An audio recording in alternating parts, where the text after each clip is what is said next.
जय जगन्नाथ आप देखुं ये दिव्यज्योति यूट्यूब चैनल मासिक पाखे आमर गतकाली व्यास पूजन आज हूँ भागवत सप्ताह आरंभ हो आज 7 दिन धरी आमर प्रिय वक्ता आशीष पट्टनायक जे कि सुनाम धन्य वक्ता से कटक सहर ओडिशा प्रसिद्ध से होती आमर प्रिय वक्ता प्रवचक आशीष पट्टनायक आसतु आम सहित जे गणेश साई बुढ़ा गणेश अनुष्ठान जो सदस्य अच्छा पुरातन सदस्य आम सहित आज दीपक कथा हाँ ये बुढ़ा गणेश विषय से दीपक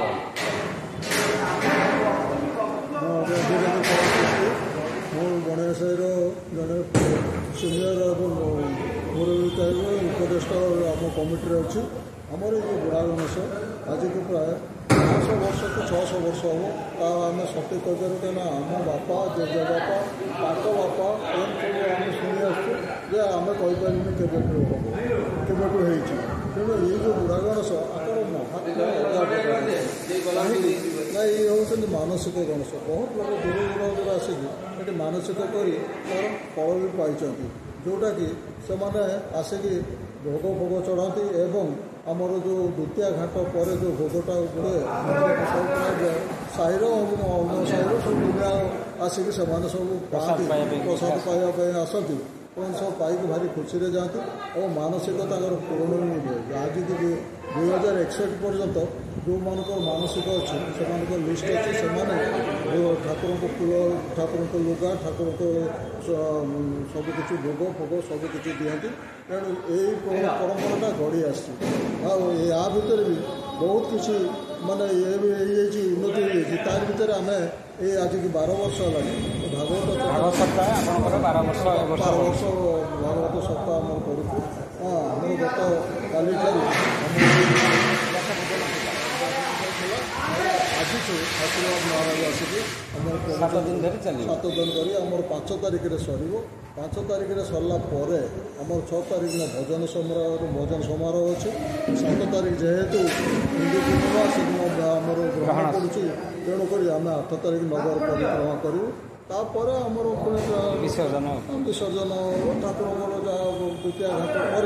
विसर्जन करा ये परंपराटा आमर रही आपण मैंने बर्तमान इना आप जो भागवत सप्ताह जो चली आज आरंभ आली अन्य भागवत प्रेमी मानक आप निमंत्रित करुँचापी आज्ञा आज्ञा तो बहुत आमर आखपाख 5-6 साहिर आम समस्त डाकिचु प्राय आज तो जहाँ देखिना आप जी प्राय 100 पाखापाखि बहुत लोग भी पुरुष लोक सब आज आसिक एकत्रित होते आशीर्वाद महाराज भागवत कथावृत सब श्रवण करी भारी खुशी मन गले जहाँ हो आपण मैंने शुणिले आमर ये बुढ़ा गणेशर जड़े सिनियर सदस्य ये कमिटर से आज कथा रखी आमर ये बुढ़ा गणेश होती सबुठ माने पुराणा पूर्वतन केते वर्षर ता कहीहबनी आम जहाँ शुणा पाइचु माने बाहर आमर जोटा कि आमर बांग्लोर भी किसी लोग आसी मानसिक करके से जो मानसिक करते सी पूर्ण होती लड़ू चलाते आमर बुढ़ा गणेश प्रिय हूँ लड़ू आउर मुख्य हूँ आमर जो घाट जोटा हूँ कि आम समस्ते द्वितीय घाट करती से घाट खाई सारापर विसर्जन हुए आमर 7 दिन धरी एमती भागवत कार्य चलो समस्त भागवत प्रेमी मानक आम निमंत्रित करुचु मोर ये दिव्यज्योति यूट्यूब चैनल माध्यम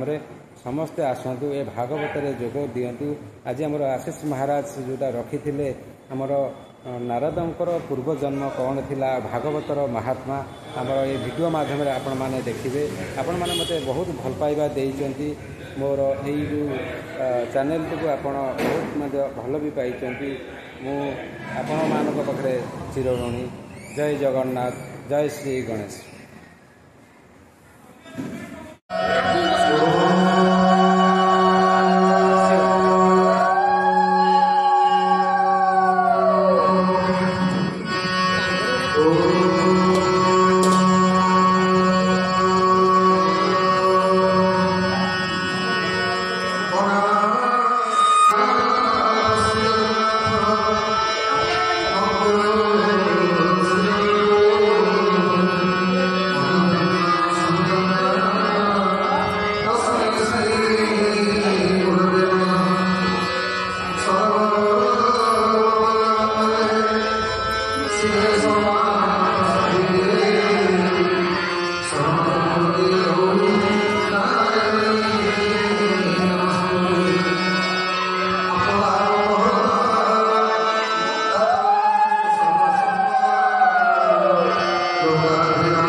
ବୁଢ଼ାଗଣେଶ୍ୱର ପବିତ୍ର ପୀଠରେ ଉପସ୍ଥିତ ସମସ୍ତ ଜନବୃନ୍ଦ ଭକ୍ତମନ୍ତ୍ରୀ ମାନେ ଆଶୀର୍ବାଦ କରି ପିଲାମାନେ ଆପଣମାନଙ୍କ ସମସ୍ତଙ୍କୁ ଏ ଅଭିନନ୍ଦନ ତା ସହିତ ଆମମାନଙ୍କ ସମସ୍ତଙ୍କ ପାଖରେ ପହଞ୍ଚୁଥିବା ଆମର ଅପରିଚିତ ସୁନ୍ଦର ବାବୁ ଆସନ୍ତୁ। ଭଗବାନ ଆଜି ହେଉଛନ୍ତି ପବିତ୍ର ଭାଦ୍ରବ ମାସ ଲଳିତ ସପ୍ତମୀ। ଜୀବନରେ ମାନେ ଯୋଡ଼ିଏ ବ୍ରତ ଆମେମାନେ ସମସ୍ତେ ଆଜ୍ଞା ଜଗତଜନନୀ ମା ଦୁର୍ଗାଙ୍କ ପାଇଁ କିଏ ଲକ୍ଷ୍ମୀଙ୍କ ପାଇଁ ଦେବତାମାନଙ୍କ ପାଇଁ ଆମେ ମାନେ ସବୁତକ ବ୍ରତ କରୁ, କିନ୍ତୁ ଭାଦ୍ରବ ମାସରେ ଦୁଇଟା ବ୍ରତ ଲକ୍ଷ୍ମୀ ସ୍ନାନ କରନ୍ତି। ଗୋଟେ ହେଉଛି ଋଷି ପଞ୍ଚମୀ, ଆଜି ହେଉଛନ୍ତି ଗୋଟେ ବ୍ରତ ଆଜି ଶ୍ରୀମନ୍ଦିରରେ ଆମେମାନେ ଯେମିତି ଆଜ୍ଞା ବିଭିନ୍ନ ଦେବସା କରୁଛନ୍ତି, ଆପଣମାନେ ଜନ୍ମାଷ୍ଟମୀ ବ୍ରତ କରୁଛନ୍ତି, ରାମନବମୀ ବ୍ରତ କରୁଛନ୍ତି, ତ ଜଗତଜନନୀ ମହାଲକ୍ଷ୍ମୀ ଆଜ୍ଞା ଦୁଇଟା ବ୍ରତ ଗୋଟେ ହେଉଛନ୍ତି ଯେଉଁ ଗଲା ପଞ୍ଚମୀ ଯେଉଁଟା ଗଲା ସେ ପଞ୍ଚମୀ ନାଁଟା ହେଉଛି ଋଷି ପଞ୍ଚମୀ। ତ ସେଦିନ ଜଗତଜନନୀ ମହାଲକ୍ଷ୍ମୀ ବାରକଣ୍ଡିଆ ମନ୍ଦିର ପାଖରେ ଜଗନ୍ନାଥଙ୍କ ପାଇଁ ଆଜ୍ଞା ବ୍ରତଟେ କରନ୍ତି ବୋଲି ତା ନାଁଟା ହେଉଛି ଋଷି ପଞ୍ଚମୀ। ଆଠ ଋଷିମାନଙ୍କୁ ସେଠି ପୂଜା କରେ। ବଶିଷ୍ଠ, ଯମଦଗ୍ନି, ଜାବାଳି, ବାମଦେବ, ସୁମନ୍ତ ମାନେ 8ଟି ଋଷିକି ପୂଜା କରନ୍ତି। ଆଉ ଆଜିର ନାଁ ହେଉଛି ଲଳିତା ସପ୍ତମୀ। ଏ ଲଳିତା ସପ୍ତମୀରେ ମା ଜଗତଜନନୀ ମହାଲକ୍ଷ୍ମୀ ଶ୍ରୀମନ୍ଦିରରେ ଗୋଟେ ବ୍ରତ କରନ୍ତି, ତାର ଗୋଟେ ଉପଟି ବ୍ରତ ଆଜ୍ଞା। ତେଣୁ ଯାହା ହଉ ପରମ ସୌଭାଗ୍ୟ ଲଳିତା ସପ୍ତମୀରେ ମନ୍ଦିରରେ କଥାରେ ଆମେ ମାନେ ଭାଗବତ ଶ୍ରବଣ କରିବା। ଆସନ୍ତୁ ଭାଗବତ ଶ୍ରବଣ କଲା ପୂର୍ବରୁ ଆମର ସହିତ ଶ୍ରଦ୍ଧାର ସହିତ ଆମର ସହିତ ଭକ୍ତିର ସହିତ ଦୁଇବାର ପ୍ରଣାମର ସହିତ ନାମକରଣ କରିବା। ତାପରେ ଯେମିତି ଭଗବାନଙ୍କ କୃପାର କଥା ଶ୍ରବଣ କରିବା। ଭଜ ଭଜରେ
ବର୍ଷରେ ଗୋଟିଏ ଦିନ ଜଗନ୍ନାଥ ମହାପ୍ରଭୁଙ୍କର ବଡ଼ପତି ବେଶ ଜ୍ୟେଷ୍ଠ ପୂର୍ଣ୍ଣିମା ଦିନ ତା ଅର୍ଥ କ'ଣ? ଯିଏ ଜଗନ୍ନାଥ ସେ ହେଉଛନ୍ତି ଗଣେଶ। ଯେମିତି ଯେକୌଣସି ପୂଜା କଲାର ପ୍ରଥମରେ ଗଜାନନଙ୍କର ପୂଜା ନ କଲେ ଆପଣଙ୍କର କୌଣସି କାମ ସଫଳ ହୁଏନି, ସେଇ ଟାଇମରେ ଜଗନ୍ନାଥ ମହାପ୍ରଭୁଙ୍କ ନାଁଟା ସ୍ମରଣ ନ କଲେ ଆମର କୌଣସି କାମଟା ମଙ୍ଗଳ ହୁଏନି। ଏଇଥିପାଇଁ ଆମ ଶ୍ରୀ ଜଗନ୍ନାଥଙ୍କ ମନ୍ଦିର ପୁରୀରେ 27 ଜଣ ଗଣେଶ ଆଜ୍ଞା ଅଛନ୍ତି। ଇଏ 27 ଗଣେଶ ଭିତରେ ଆମେ ଜାଣିଛେ ଆଜ୍ଞା ପୁରାଣରେ ଶୁଣିଛେ ଯେତେବେଳେ ଗଜପତି ପୁରୁଷୋତ୍ତମ ଦେବଙ୍କୁ ଚଣ୍ଡାଳ ବୋଲିକି କହିଲେ କାଞ୍ଚି ଗଣେଶ, ତ ଅପମାନର ପ୍ରତିଶୋଧ ନେବା ପାଇଁ ଗଜପତି ପୁରୁଷୋତ୍ତମ ଦେବ ଆକ୍ରମଣ କଲେ ଆଜ୍ଞା ତାପରେ କାଞ୍ଚି। ତ ପ୍ରଥମ ଥର ଗଜପତି ପୁରୁଷୋତ୍ତମ ଦେବ ପରାସ୍ତ ହେଇଗଲେ। କାରଣ କ'ଣ ନା ଗଜପତି ପୁରୁଷୋତ୍ତମ ଦେବ ଯେତେବେଳେ ପ୍ରଥମ ଥର ଯୁଦ୍ଧ କରିବାକୁ ଗଲେ ତ କାଞ୍ଚି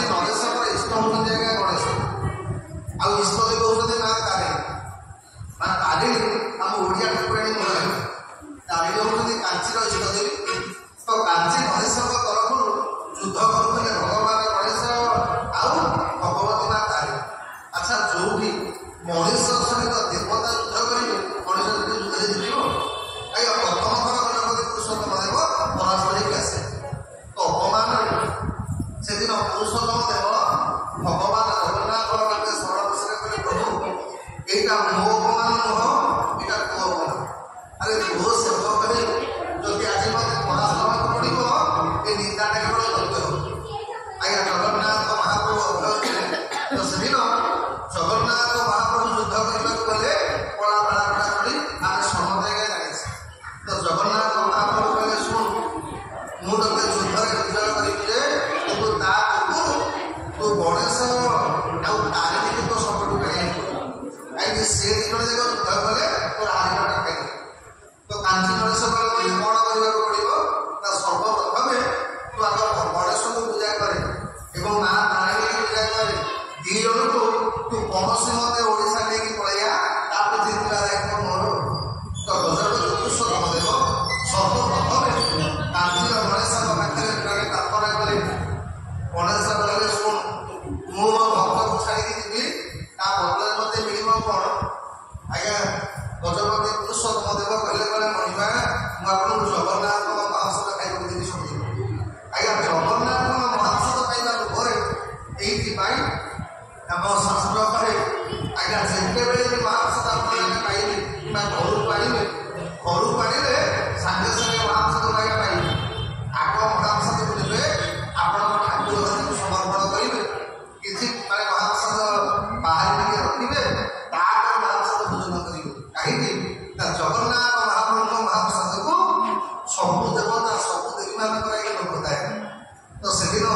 କାଞ୍ଚିର ଇଷ୍ଟ ଭଗବାନ ଗଜାନନ ଜଗନ୍ନାଥଙ୍କ ମହାପ୍ରସାଦ ପାଇବା ପାଇଁ ଲୋଭରେ ପଳେଇ ଆସିଲେ। ଏ ଯୁଦ୍ଧ କରୁଛନ୍ତି ଛାଡ଼ିକିରି ପଳେଇ ଆସିଲେ। ଏଇଥିପାଇଁ କାଞ୍ଚି ଗଣେଶ ସେ ଗଣେଶଙ୍କ ନାଁ ଦେଲା ଏକ ଭଣ୍ଡ ଗଣେଶ। କହିଲା ହତଭାଗା ମୋର ଇଷ୍ଟ ଦେବ ମୋତେ ଭଣ୍ଡିକିରି ପଳେଇଗଲା ଶ୍ରୀକ୍ଷେତ୍ରକୁ। ସେ ଗଣେଶଙ୍କ ନାଁ ଭଣ୍ଡ ଗଣେଶ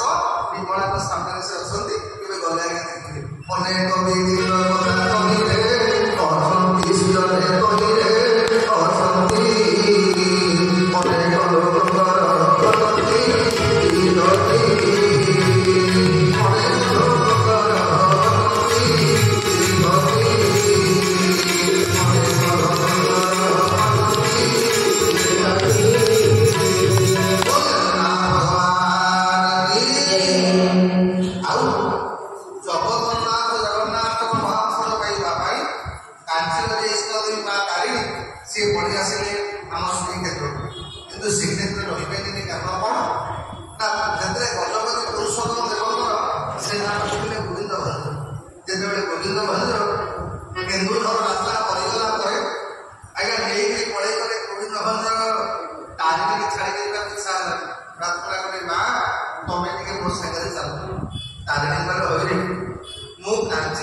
ये भागवत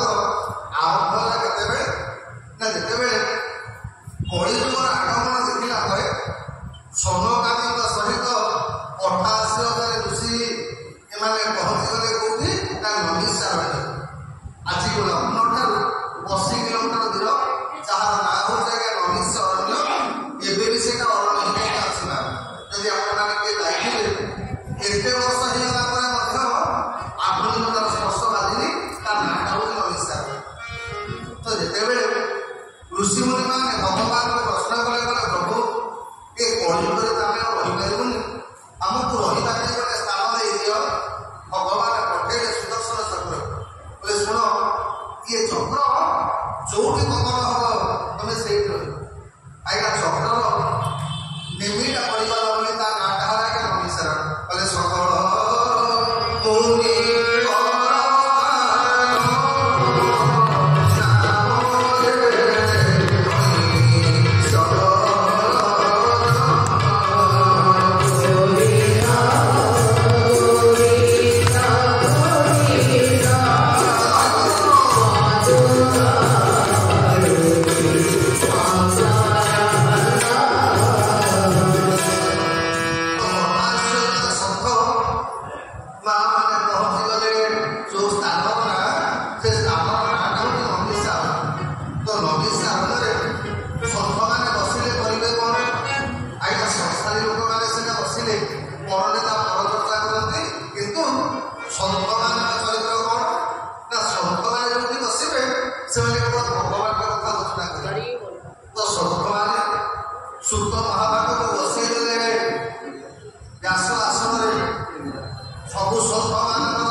ଲକ୍ଷ ଲକ୍ଷ ଲୋକ ଛିଡ଼ା ହେଇଛନ୍ତି ମାଗିଲେ ଆଜ୍ଞା ରାଜା ଦେବେ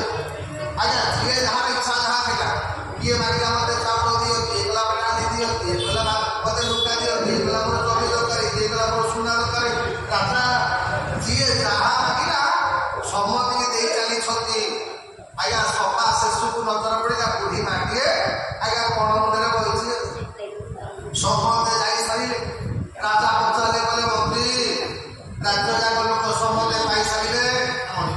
ନା ଆଉ କେହି ଡାକି ନାହାନ୍ତି ନା ମା ଗୋଟେ ବୁଢ଼ୀଟେ ବହିଛି ରାଜା ଡାକିଲେ କହିଲେ ମାଲୋ ଆଇଲେ ଏ ମା ତୁ କାହିଁ କିଛି ମାଗିଲୁନୁ କାହିଁ ବହିଛୁ ବୁଢ଼ୀ ପଚାରିଲେ ରାଜା ପଚାରିଲେ କହିଲେ ମା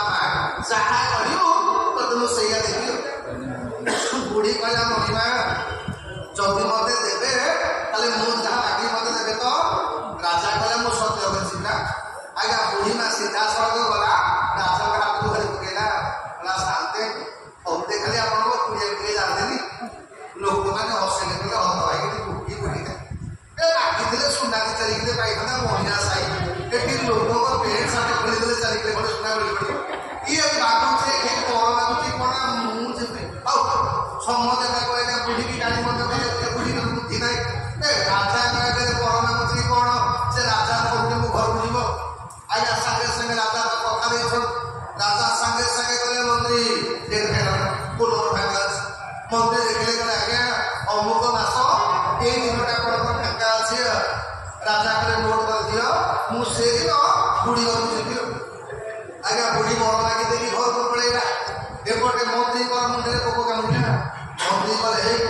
ରାଜା ଯିବେ ସେ ଗାଁକୁ ଟିକେ ପଚାରିଲ ସେ ଗାଁକୁ ରାସ୍ତା ଅଛି ସେନାପତି ବୁଝି କାଇଲେ କହିଲେ ମଣିମା ରାସ୍ତା ଦୂର କଥା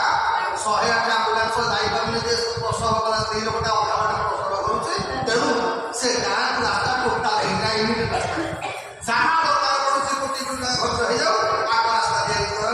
ଆଜ୍ଞା ରାସ୍ତା ତିଆରି ହେଇଗଲା ଯେହେତୁ ରାସ୍ତା ତିଆରି ହେଲା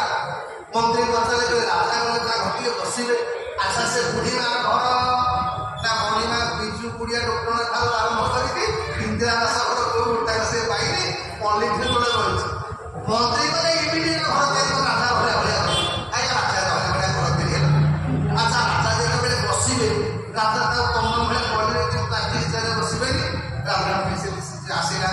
କାଳେ ରାଜା କଣ ଖାଇବେ ଆଜ୍ଞା ଖାଦ୍ୟ ପେୟ ଠାରୁ ଆରମ୍ଭ କରି କାଳେ ରାଜାଙ୍କ ଦେହ ଖରାପ ହବ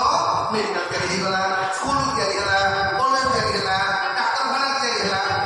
ଗାଁ ବାଲା ଭାବିଲେ କହିଲେ କଣ ଆମେ ତ ଚାଉଳ ବସ୍ତେଇକି ଆଇଲା କିଏ ଡାଲିକି ଆଣିକି ଆଇଲା ଏ ବୁଢ଼ୀଟା କଣ ଘର ମାଗିଲା ଯେ ଆଜ୍ଞା ରାଜମହଲ ଭଳିଆ ଘର ପାଟ ମୋଟା ପିନ୍ଧିକି ଲୁଗା ଆଜ୍ଞା ପିନ୍ଧିକି ବୁଢ଼ୀ ତାର ବୁଲୁଛି ଗାଁ ବାଲା ତାକୁ ଦେଖିକି ରହୁଛନ୍ତି କିଛି ଦିନ ଗଲା ପରେ ରାଜା ଆଇଲେ ରାଜା ଯେମିତି ଆଇଲେ ବୁଢ଼ୀ ମା ପାଖରେ ବସିଲେ କହିଲେ ମା ଆଉ କଣ କମେଣ୍ଟ ମତେ କାହିଁ ଆଉ ମା ଗୋଟେ କଥା ପଚାରିବି କହିବ ନା ମା କହୁନୁ ନା ମା ଏ ସମସ୍ତେ ତାଙ୍କ ବର ମାଗୁଥିଲା ବେଳେ ତମେ ମତେ ବର କଣ ନେଇ ମାଗିଲ ମୁଁ ଆସିବା ପାଇଁ ବୁଢ଼ୀ କହିଲା ମଣିମା ମୁଁ ଯଦି ତମକୁ ମାଗିଥାନ୍ତି ଚାଉଳ ବସ୍ତେ ମତେ ଦେଇଥାନ୍ତି କି ନହେଲେ କିଛି ମାଗିଲେ ଦେଇଥାନ୍ତି କିନ୍ତୁ ମୁଁ ତମକୁ ମାଗିଦେଲି ବୋଲି ମୋର ଗାଁ ଭାଗ୍ୟ ପରିବର୍ତ୍ତନ ହେଇଗଲା ମୋ ଭାଗ୍ୟ ପରିବର୍ତ୍ତନ ହେଇଗଲା ମୋ ଚୌପୁରୁଷ ଭାଗ୍ୟ ପରିବର୍ତ୍ତନ ହେଇଗଲା ରାଜା କହିଲେ ଆଉ କଣ ମୋର ମାଗୁଛୁ ନା ମଣିମା ଯଦି ମତେ ବର ଦେବେ ଏମିତି ବେଳେ ବେଳେ ମୋ ଘରକୁ ଟିକେ ପଳେଇ ଆସୁଥିବେ କାହିଁକି ରାଜା ବେଳେ ବେଳେ ପଳେଇ ଆସିଲେ କଣ ହବ ଯଦି ପିଛୁ ରାସ୍ତା ମିଳିଛି ଯାଇଥିବ ରାଜା କୋଉଠି ମାର ତେଣୁ ଆମେ ମାନେ ଠିକ ସେ ଆଜି ପର୍ଯ୍ୟନ୍ତ ଆମେ କୋଉ ବୁଢ଼ା ସାର ପାଖରେ ବର ମାଗିଲେ ହେ ପ୍ରଭୁ ଆପଣ ଥରେ ଘରକୁ ଯିବେ ମୋର ସବୁତକ ବିନାଶ କରିଦେବେ ଆମେ କଣ ବୁଢ଼ା ଗଣେଶ ମାଗିଛେ ହେ ପ୍ରଭୁ ମୁଁ ତ ବର୍ଷ ଦେଖିଲେ ଖଣ୍ଡେ ରହୁଦେବି ମୋର ମୋ କାମଟା କରିଦେବୁ ମୋର ପୁଅଟାକୁ ଚାକିରି କରିଦେବୁ ମୋ ଝିଅ ବାହାଘର କରିଦେବୁ ଆଜ୍ଞା ବଢ଼ା ଗଣେଶ ସେଇ କାମ କରିବି ସିନା କିନ୍ତୁ ସାଥି କଥା ଦେବିନି ରାଧେ ଗୋବିନ୍ଦ ରାଧେ ଗୋବିନ୍ଦ ରାଧେ ଗୋବିନ୍ଦ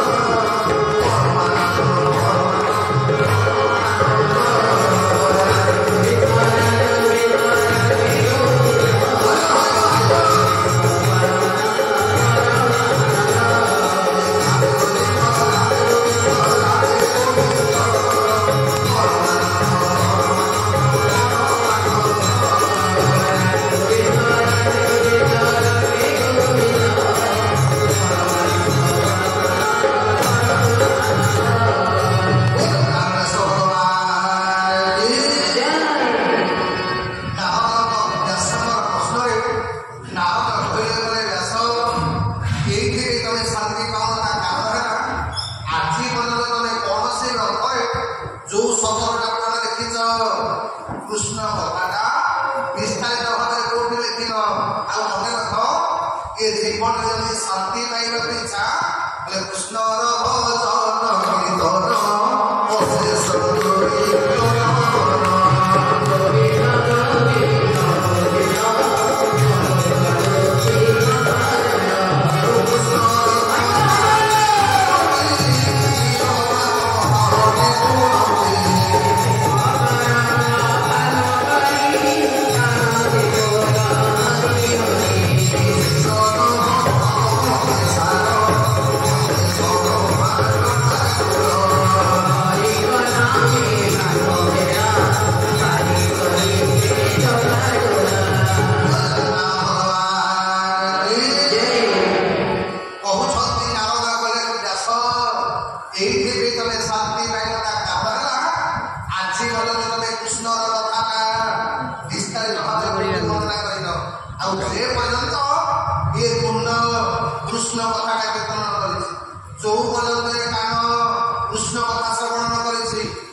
ଭାଗରେ ଆଜ୍ଞା ମଣିଷର ଜୀବନରେ ଲକ୍ଷ୍ମୀଙ୍କର ବାସ। ଯେତେ ପାରିବେ ଆପଣଙ୍କ ତୁଣ୍ଡରେ ଭଲ କଥା କୁହନ୍ତୁ, ମଧୁର କଥା କୁହନ୍ତୁ, ଅନ୍ୟମାନଙ୍କର ଭଲ କଥା କୁହନ୍ତୁ, ଦେଖିବେ ଆପଣଙ୍କର ଲକ୍ଷ୍ମୀଙ୍କର ଦିବ୍ୟ ଭାବ ରହିବ। ଆଉ ଯୋଉମାନଙ୍କର ପାଟି ଖୋଲିଲେ 24 ଘଣ୍ଟା ଖାଲି ସଂସ୍କୃତ ଶ୍ଲୋକ ବାହାରୁଥିବ ତାଙ୍କ କଥା କହିବ। ତେଣୁ ଯେତେବେଳେ ଆଜି ଗନ୍ଧର୍ବ କହୁଛନ୍ତି ବ୍ୟାସ ନାରଦ କହିଲେ ବ୍ୟାସ ସେଦିନ ମାନେ ସୌନ୍ଦର୍ଯ୍ୟର ଗର୍ଭରେ କଣ୍ଠର ଗର୍ଭରେ ମୁଁ ସେଦିନ ଭଗବାନଙ୍କ ଭଜନ କଣ ବୋଲିବି, ମୁଁ ଗୋଟେ ଗ୍ରାମ ଗୀତ ଗାଇଲି ମାନେ ଲୋକମାନେ କେମିତି ତାଳି ମାରିବେ, ଲୋକ ମତେ କେମିତି ଭଲ ପାଇବେ, ଏଇଥିରେ ଗୀତ ଗୋଟେ ବୋଲିଦେବି। ପିତାମହ ବ୍ରହ୍ମା କହିଲେ ହଉରେ ମୁଁ ଡାକିଛି ତତେ ଭଗବାନଙ୍କ ଭଜନ କରିବା ପାଇଁ, ତୁ ମୋ ଆଗରେ ଭଗବାନ କୃଷ୍ଣ କଥାଙ୍କ ଭଜନ କରି ତୁ ଗ୍ରାମ ଗୀତ ଗାଉଛୁ, ତତେ ମୁଁ ଅଭିଶାପ ଦଉଛି, ତୁ ଗନ୍ଧର୍ବ ଯୋଗ୍ୟ ନୁହଁ, ତୁ ବର୍ତ୍ତରେ ଗୋଟେ ମଣିଷ ହେଇଯା। ଆଉ ଖାଲି ମଣିଷ ନୁହଁ, ତତେ ଗୋଟେ ଦାସୀ ପୁତ୍ର ହବାକୁ ପଡିବ। ନାରଦ କହିଲେ ବ୍ୟାସଦେବ ମୁଁ ଗନ୍ଧର୍ବ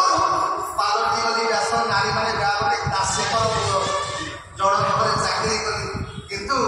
ପୂର୍ବ ଜନ୍ମର ସୌଭାଗ୍ୟ ଆମର ଏ ସଜନ ମନେ ରଖିବେ। ଏ ଜନ୍ମରେ ଆପଣ କେତେ ଧନ ରୋଜଗାର କରିଛନ୍ତି ଏଇଟା ଆପଣଙ୍କ ସାଙ୍ଗରେ ଜୀବନ। ଏ ଜନ୍ମରେ ଆପଣ କେତେ ନାମ କମେଇଲେ ଏଇଟା ଆପଣଙ୍କ ସାଙ୍ଗରେ ଜୀବନି। କିନ୍ତୁ ଗୋଟିଏ କଥା ଆମ ସାଙ୍ଗରେ ଯିବ କଣ, ଏ ଜନ୍ମରେ ଆମେ କେତେ ପୁଣ୍ୟ କରିଛେ, କେତେ ନାମ କୀର୍ତ୍ତନ କରିଛେ, କେତେ ଭଗବାନ ଭଜନ କରିଛେ। ରାମ ନାମ ଭଜରେ ମନ, କୃଷ୍ଣ ନାମ ରାମ ନାମ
ଚତୁର୍ମାସରେ 4 ମାସ ପର୍ଯ୍ୟନ୍ତ ଆମ ମାଲିକ ଘରେ ରହିବ। ବ୍ରାହ୍ମଣଙ୍କୁ କହିଲେ ବ୍ରାହ୍ମଣ ଦେବତା ଆମେ 4 ମାସ ଚତୁର୍ମାସ ବ୍ରତ କରିବୁ, ଆପଣଙ୍କ ଘରେ ରହିବୁ। ବ୍ରାହ୍ମଣ ଖୁସି ହେଇଗଲେ